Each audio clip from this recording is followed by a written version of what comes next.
Well, good day, guys. Welcome back to another episode of Traplines and Inlines. This is part 3 of on the Trapline series. It's an absolutely beautiful day out today, and we're just getting up to camp here, and we're going to go check wolf snares. So we got very little time to get done what we need to get done today, so we'll see what we can do here. I picked up bait in the old 12 valve. I got a cow in there. One thing's for certain, there was no tailgaters on the way in, that's for sure. The kids and teachers used to get a kick out of me at school because on lunch hour I would go pick up bait and come back to school with a 1,400-pound cow in the back of the 12 valve. So thank God I grew up in a sensible part of the world. Can you imagine if I pulled a stunt like that in some of these bass backwards places? Good God. Anyway, guys, let's get a move on. So guys, I had just a nice little trail set right here, and this is a glorious trail, quite a ways from my bait, and I've already come check things out here. We got ourselves a massive coyote here. I've already flipped it over, tell you the truth. See, he's come in from this way. Like, look at the track on this one, and he's tore things up. This is a big coyote. Did not want to go down easy. Like, this is just like this. Look at the paws. Look at the paws, friends. Any bigger and you start to wonder if he's got some wolf in him, friends. Like, this is a big dog. Like, I'm talking, we're weighing this one. You see, just dark and not a great furred one, but like, just look at how big he is. That one's over 40 pounds. There's no two ways about that. He 100% for sure is. That'll be up there, some of the bigger ones I've ever caught. Let's see if I can get you guys situated in the tree here. Yeah, what a mess here. So I was so excited. I seen this big dark animal. I came over here before I got the camera rolling. I didn't know what I had, eh? So I'm just checking some sets here. I haven't made it to the bait yet. I'm just checking some sets on the way. And yeah, this is a monstrous coyote. I can't believe the size of this coyote. I can't. It's like look, friends. I'm 6 foot tall. That's a gigantic coyote. And the scale on this one, like, look, can you see me even? Like, that he might even go 45. That, like, just an absolute chunk. There's nothing too special about the fur on him, but this is gonna take me a long time to flush this coyote. I tell you, friends, he's tore this trail up pretty good. We'll leave the ramlay for now. I can't believe it. An absolute beast of a coyote. At my wolf bait here, with all my wolf snares, I've been catching a hell of a lot of really big coyotes. I've probably missed a few smaller ones. That's all fine and dandy. You know, I expected that from the day I set them all as wolf snares. But I'm catching all these gigantic ones that are, you know, big enough to get their head through the big old wolf snare. This is an incredible sized coyote. I'm gonna have to put this one up to another one just to show you guys the sheer mass of them, and we'll weigh them too for sure. But anyway, we gotta go check the wolf bait. You never know what we might see, eh? So now all I got left here is, oh, there goes the mirror. Now all I got left to check is in and around the bait site here. This weight in the back makes it real nice for chewing. I'm just two-wheeling her right now through the bushes, eh? Okay, friends, so I just got her hooked with a logging chain to a tree. And then I just up and drive away, eh? And hope I don't break anything. So that's some premium bait there now. The coyotes broke the hide open before it froze, so it's really premium. Stinks to highly hell. I got 9 coyotes to throw out too, so that's gonna be some premium bait, friends. Good bit of coyote action around here. Well, we'll have to see how it goes, but looking pretty good. You see, friends, I've had a coyote walk right underneath this wolf snare. You know, it's just the way it goes. Like, they're just so much higher. You know, that happens. Like I said there, when we caught that big sucker, You know, it seems like I'm only catching the big ones, but you know, see another glorious set down there.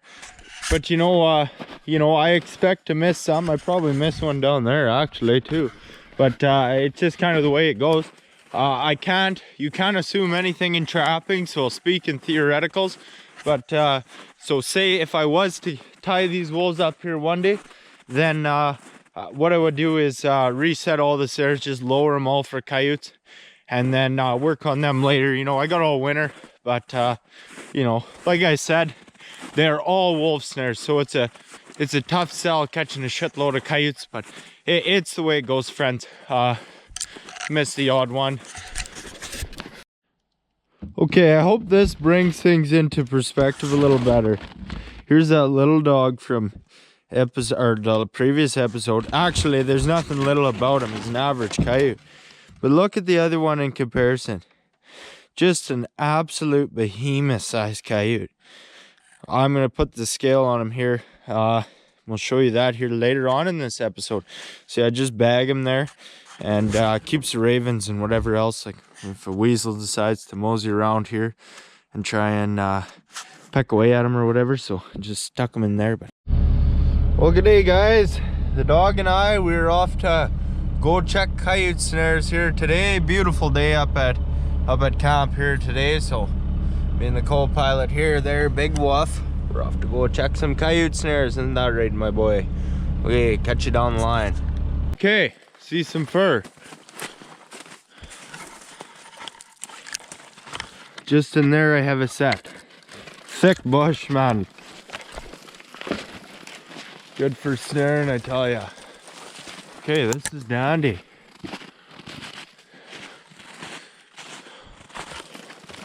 Oh, this is a big dog. Jesus, I've been catching some big coyotes. Holy Murphy. Oh man, big coyote. Big coyote. See, these big buggers, friends, they always just take a little bit more to go down. They're always a little thicker hided. You know, they got more muscling and cover and fat coverage and whatnot in their neck too. Like this is a big coyote. I don't know if I'm gonna be able to get this ram off, tell you. Be gentle here. Holy Jesus H. Murphy. I don't know if it's as big as the one we caught the other day, but it's not small. Jeez Lord.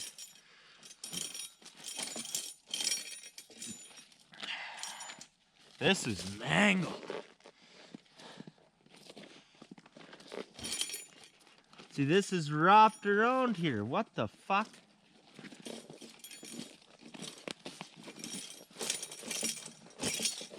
There we go. This is tangled up here, something silly. This is the kind of dog, you know, that, you know, these big old smart buggers, you know, he's probably dodged me a few times. Maybe it was that one that dodged me there twice and in one go there, episode 1. But this is a big fucking coyote. Holy Jesus. He's not as heavy as the last one. I better tilt you up here, friends. Okay, well, I got you tilted up there a little better. I hope this will bring it into perspective. Like, this is a big coyote. A big coyote. I don't think he's quite got the meat on him that one we caught in the North Country does, but this is a big dog. No two ways about it. I can't believe it. So, more snares to check there, friends. Great start, though, that's for sure. We're gonna have to... This is my anchor. What the hell is it doing over here? We're gonna have to put the scale to these here. These are big coyotes. Gonna be a pain in the ass to work on though, let me tell you. Like, just look at the paws on them. You won't find bigger paws on a coyote. They kind of push out there when you snare them. This is a big coyote. This one's nicer furred than the last one, but still not quite as like, just look at the mane on them. These older coyotes, so they're not quite as soft. What a dandy. Okay, let's go check more sets. Well, this is just no good. This set here got knocked over, but you see there's deer tracks, so There's deer tracks. I imagine that was what knocked it over, but appears that some coyotes have come through after the fact. Deer again. Oh, there's some rabbit tracks here too, but deer knocked this one over. That's not good. We'll get that one reset here. That's why we have the breakaways, friends. We don't want to be catching any deer. This is where we caught that nice dog there in part 2. I didn't reset it. I had to get back for Christmas dinner. But I'll have to get that reset. See, this is a nice trail. It's pretty wide open, but he's tore it up here pretty good now. So I probably will reset that one, but it'll be a tricky set to make. I'm worried about him dodging it here. We'll see how she goes. Well, it looks like it's only going to be a one dog day here. The trouble is 60-70% of my resources are at my coyote bait, or my wolf bait here now.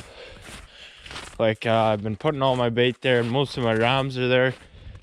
So I got to get more coyote stuff set up, because that's what pays the bills, eh? So okay, you see, friends, this is just a dandy trail. I've caught probably 5-6 coyotes here over the years.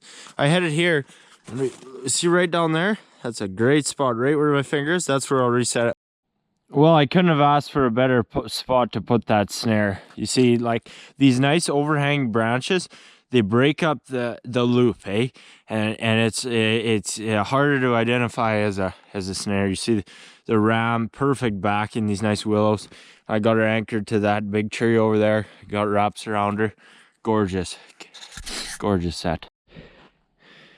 Here, I hope this shows the size difference a little better. Like I said, this is an average coyote from part 2. This is a gorgeous one. This is, believe it or not, this one's worth the most. It's a really nice one. Look at the size difference. This one's all scrunched up too.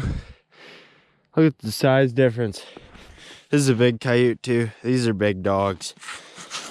Still can't believe the size of this one. It's not just that, it's just the sheer mass too.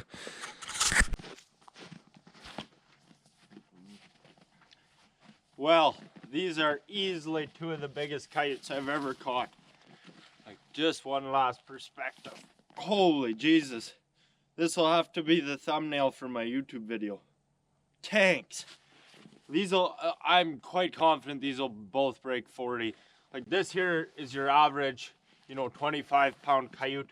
Maybe a little bit on the small side. And like I said, it's worth the most. Look at the size difference, friends. Holy Jesus. I'd say 45. I caught one 3 years ago that went 52. And it's hard to compare them now, obviously years apart. But this is just a monster. Wow. Jeez. We'll weigh him at home here. Okay, so I'm going about 165 there with my boots on, putting on some weight. Boys must be eating good up there in the bush. This is gonna be hard to film, I'm realizing now. Got the big sucker here. It's going 205, boys. It's gonna be hard to show you. But anyway, that one went 40. This other one only went a little bit under 38, or about 38, little under 40, eh? Just see, these are big dogs. So pardon me, friends, I suppose I was a little off to lunch there on the beginning. They always look bigger than they are. Like that coyote there, just for reference. Like I said, gorgeous, gorgeous coyote. Like phenomenal. So this one here is going just under 190, about 188. So that's about 23 pounds, a little on the small side for a coyote. You just see the difference. So that's cool. So what I got to do here now is I gotta flip these 9 pelts here. You see they've been 2 days, they're good and dry. 1 day is just not enough for me with how the temperature of this garage stays, 50 degrees Fahrenheit. Like to give them a little extra. So these are all looking deadly. We'll show you that here in a sec. So anyway, boys and girls, just working in the first shed here. Got some hot chocolate. It's mint. See, I upgraded Traplines and Inlines hot. The other one pooched. So I'm just flipping some furs here. See, that's what I'm looking for. it's good and dry to flip to the other side now. Right now I'm just listening to a podcast, Trapping Inc. podcast. You know, for a while I overlooked it, so I'll make a recommendation here, friends. You know, usually, like, everyone and their dog nowadays seems to be making a fucking podcast on this here YouTube deal. Most of the time, you know, I'm like, fuck off, you're not interesting, But this Trapping Inc. This Trapping Inc. podcast, friends, it's pretty good actually. I'm quite enjoying it. There's a lot of good stuff buried in there, and they're good and long, so I like it. Those guys do a lot of good for us and our tradition and whatnot there, friends. So I believe this to be the prettiest coyote of the pile, but I just can't quite remember. Just be gentle here. At this point, things are fragile here at the end. We'll get them flipped out. Dandy. So I've been going a minute and a half. It's flipped. Always flip face first, boys and girls. It's just the best way to do it. See, I leave these dry pretty good, but you can get away with it flipping it from the face first. I've reached in and tried to pull them bass backwards too many times. Don't fuck around. Trust me, friends. Always start at the face. Holy fuck, this is a nice dog. This is the nicest one of the pile. This is the last one we caught in episode 1.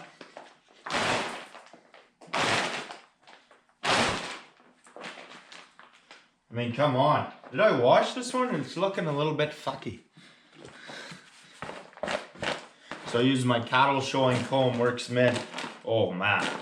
See, like I said, friends, I was thinking about selling some of this early fur privately to buy more rams, because I need about 200 more.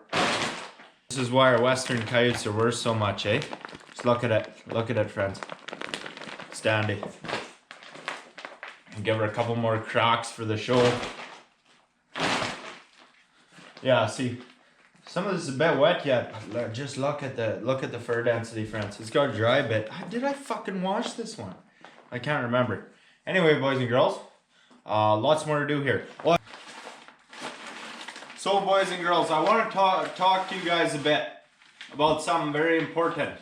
So, I take great pride in responding to all the comments on the YouTube deal, and over the past while, I've responded to tens of thousands of comments, and I take great pride in it, friends, because friends are deadly.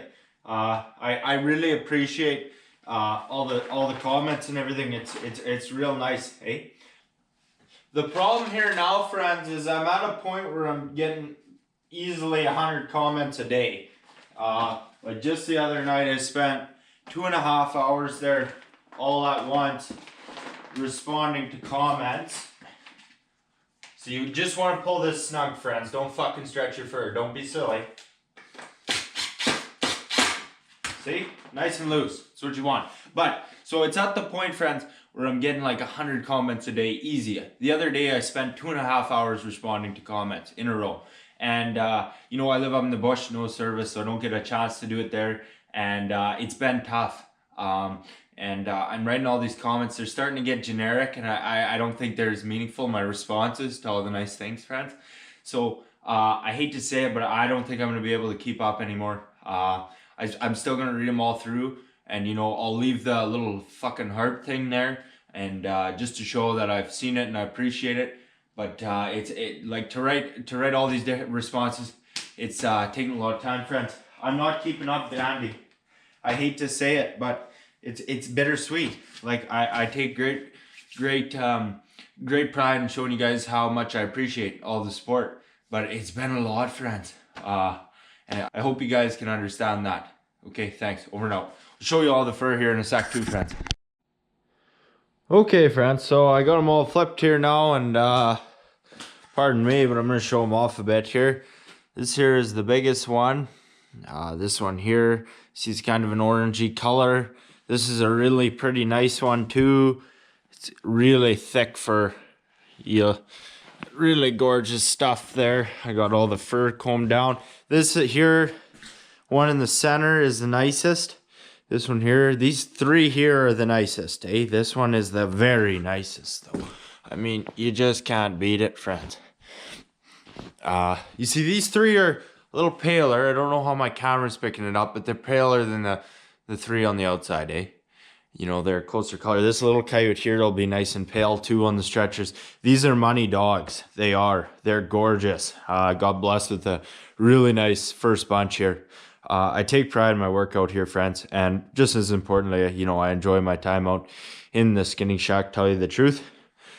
These three, they look funny. And these are the three that I washed. If I don't have to wash them, I don't. It's just a pain in the ass. This is a really nice one, but like the fur is still kind of damp, so it's sitting funny. This is a decent one too. This one's the worst. Turn on my light. See, this one was just beat to shit on the leather side, and it's missing a big chunk out of him here, which isn't good. Like you can see, it's just thin. Something's bit him. He had wounds all over him. I couldn't believe it. This one here is really nice too. Like I said, the fur is kind of damp and not puffed up nice. But this one has 8 inches of sewing in it, courtesy of the 260. You wouldn't know if I didn't tell you, and I couldn't tell you where it is right now, tell you the truth. Like, I don't even know. Might be a hit to my man card, but I've gotten pretty damn good at sewing, tell you the truth. My mom taught me. Mom used to sew my coyotes, and she got pissed off after a while, so decided I better learn how to sew. Yeah, so these are some pretty coyotes, friends. So these will go on the stretchers until the next 10 are ready to go. I'll keep these ones frozen and wait till I get another 10. Works out nice there, or another 9 or 10 or whatever. Works out nice there. Do it all at once, and then I don't have to come out of the bush all the time. So I hang up all my pelts here upside down. A few reasons for it. One, they dry nice like that. Leather side out, like the legs hang down nice and gets underneath there, kind of in the armpit there. They dry nice like that. When you get them hanging here, the fur kind of seeps down, makes it look real pretty. Look at this here. And basically, and pretty well the biggest reason is because if you get furs sitting over here like stretches here, I seem to always be knocking them over and into the mud and shit, which isn't good, especially with these nice clean coyotes, eh? So kind of keeps them out of the way, and I'm not knocking them on the ground. This one's too big to go up there. See, he's a tank. These two would be lucky. Probably have to pin the tail to my slider piece there. These two are massive, eh? Look at them. See this one here, I'm just noticing it's got white tip on the tail. That's pretty cool. But anyway, there, guys and gals, I think she's been a pretty dandy. Should make for a nice little video, short and sweet, hopefully. They've been getting pretty damn long on me, I figured. So yeah, we'll keep giving her on the snare line there, keep setting up more stuff. Got a lot more country to set. You guys are sick of listening to me bitch about that, but I got a lot more to set if I want to really put it up this year, so I'll have to get some more so we'll see how all that goes, and we'll catch you back up at camp there tomorrow. Chuck Wolf Snares, over and out.